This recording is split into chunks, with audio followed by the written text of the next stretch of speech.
भारताच्या उज्ज्वल उद्यासाठी आपापल्या परीने एका दिशेचा शोध घेण्याचा प्रयत्न करणाऱ्या साऱ्यांनाच नेमके काय करावे याचे भान हा क्रांतिकारी दस्तऐवज देतो.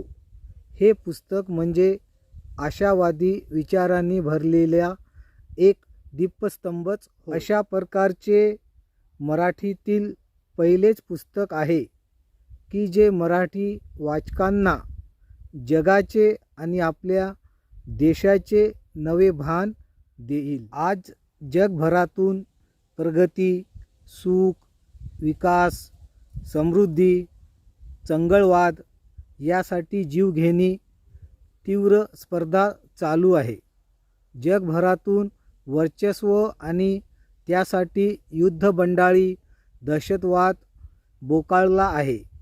अशा वेळी आजच्या या कठोर वास्तवांच्या पार्श्वभूमीवर हे पुस्तक मानवी समाजाला एक पर्यायी दिशा दाखवणारं एक महत्त्वाचं पुस्तक आहे. मित्रांनो, आतापर्यंत जे आपण विचार ऐकलेले आहे ते सर्व विचार एका पुस्तकाविषयी काढलेले आहे. इतकं महत्त्वाचं ते पुस्तक आहे आणि त्या पुस्तकाचं नाव आहे एका दिशेचा शोध. भारताच्या उज्ज्वल उद्यासाठी आदरणीय संदीप वासलेकर सर यांनी हे पुस्तक लिहिलेले आहे. संदीप वासलेकर सर हे जगातील 50 ते 60 देशाचे सल्लागार होते. अनेक देशांना अनेक विषयात सल्लागार म्हणून त्यांनी काम केलेलं आहे. जेव्हा सल्लागार म्हणून त्या देशामध्ये जाण्याचा योग येत आला आणि त्या देशाने कोणत्या मार्गाने आपली प्रगती साधलेली आहे, कोणत्या मार्गाने आपला विकास केलेला आहे याचा उहापोह आदरणीय संदीप सरांनी या पुस्तकामध्ये केलेला आहे.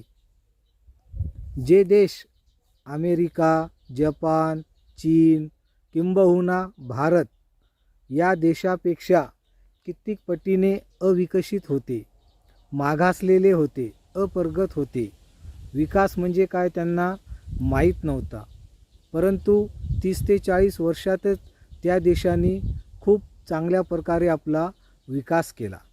मग त्या देशाने असा कोणता मार्गाचा वापर केला आपला विकास करण्यासाठी, त्या मार्गाचा उल्लेख संदीप सरांनी या पुस्तकामध्ये केलेला आहे. मी संदीप सरांनी जे का आपले अनुभव मांडलेले आहेत ते अनुभव आपल्यासमोर मांडण्याचा प्रयत्न करणार आहे. मित्रांनो, एका दिशेचा शोध या पुस्तकामध्ये एकूण 9 प्रकरण आहेत आणि काही प्रकरण किंवा काही प्रकरणामधील महत्त्वाचे भाग एक आपल्या पुढे मांडण्याचा मी प्रयत्न करणार आहे, जेणेकरून आपणाला या पुस्तकामध्ये काय आहे ही माहिती मिळेल. एका दिशेचा शोध आदरणीय संदीप वासलेकर सर यांनी मनोगतामध्ये काय विचार मांडले आहे हे आपण बघूया. लेखक म्हणतात, माझे लहानपण सर्वसाधारण मराठी कुटुंबात गेले. मी डोंबिवलीतील एका लहान चाळीत राहत असे. मराठी माध्यमाच्या टिळकनगर विद्या मंदिरातून मी SSC शालांत परीक्षा उत्तीर्ण झालो. नंतर वाणिज्य शाखेत प्रवेश घेतला. शिक्षण झाल्यावर बँकेत कर्मचारी अथवा चार्टर अकाउंटंट होईल अशी नातेवाईकांची अपेक्षा होती, परंतु नियतीच्या मनात काही वेगळेच होते. पदवी मिळाल्यावर नोकरी करण्याऐवजी मी स्वतः आंतरराष्ट्रीय अर्थकारणावर संशोधन करून एक लेख लिहिला. त्याचे जगभर कौतुक झाले. सुप्रसिद्ध ऑक्सफर्ड विद्यापीठात मला पुढील शिक्षणासाठी संपूर्ण स्कॉलरशिप मिळाली. ऑक्सफर्डमधील शिक्षण संपल्यावर भारताच्या पंतप्रधानांनी मला स्वदेशी परत येण्यासाठी स्फूर्ती दिली. राजकारणात येण्याचे संकेत दिले. पुन्हा एकदा मी वेगळा निर्णय घेतला. सरकारी नोकरी किंवा राजकारणाचा मार्ग पकडण्यापेक्षा सरकारी धोरणे कशी होतात व समाजाच्या कल्याणासाठी ती कशी बदलता येतील याचा अभ्यास केला.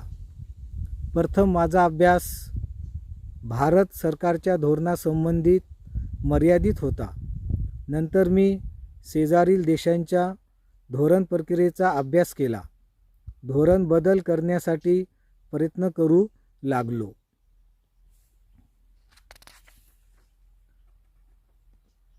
अमेरिका, जर्मनी, जपान ही प्रगत राष्ट्रे सोडा, पण जगातील कित्येक देश 30 ते 40 वर्षापूर्वी भारताच्या मागे होते. दारिद्र्य व गुन्हेगारीने गांजले होते. आज हे देश आपल्या अनेक पट पुढे आहेत. तिथली गरिबी नाहीशी झाली आहे. सरासरी उत्पन्न आपल्यापेक्षा 15 ते 20 पट अधिक आहे. तेथील समाजाची प्रगती केवळ संपन्नता वाढवण्यापुरती मर्यादित नाही, तर नैतिक मूल्ये, सामाजिक ढाचा, राजकीय परिपक्वता, आरोग्य, पर्यावरणाचा समतोल, सांस्कृतिक उत्कर्ष अशा अनेक क्षेत्रात आपल्यापेक्षा मागे असलेल्या देशांनी भरारी मारली आहे. सर्वात महत्त्वाची गोष्ट ही की प्रगती शहरातल्या काही मोजक्या श्रीमंतांसाठी झाली नाही, तर गरिबातल्या गरीब लोकांचे अश्रू पुसण्यापर्यंतची आहे. त्यांना आशेचे किरण दिसले आहेत. खेड्यात, शहरातील रस्त्यात उल्हासाचे वातावरण पसरले आहे. हे त्यांना कसे शक्य झाले? असा कोणता जादूचा मंत्र त्यांनी म्हटला? आणि या देशांनी जे अनुसरले ते आपल्या वेदांत, उपनिषदांत, गीतेत, गांधीजी व विनोबाजीच्या अंत्योदयाच्या कल्पनेत सांगितलेले नाही का?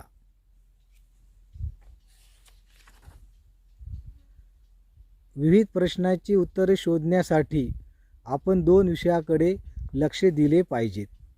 त्यापैकी एक विषय आहे माणुसकीच्या शत्रूसंगे सुरू असलेले युद्ध. एका मर्यादित दृष्टिकोनातून त्याला दहशतवादी विरोधी लढा म्हणता येईल.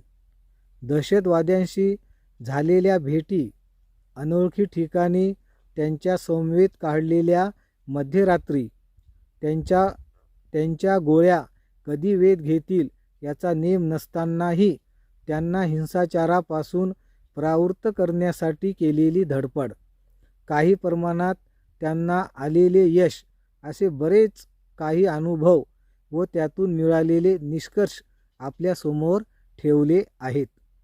आपण दहशतवादाकडे केवळ एक पोलिसाची किंवा कमांडोची जबाबदारी म्हणून पाहिले तर हे भूत आपल्या मानगुटीची पकड घट्ट करेल.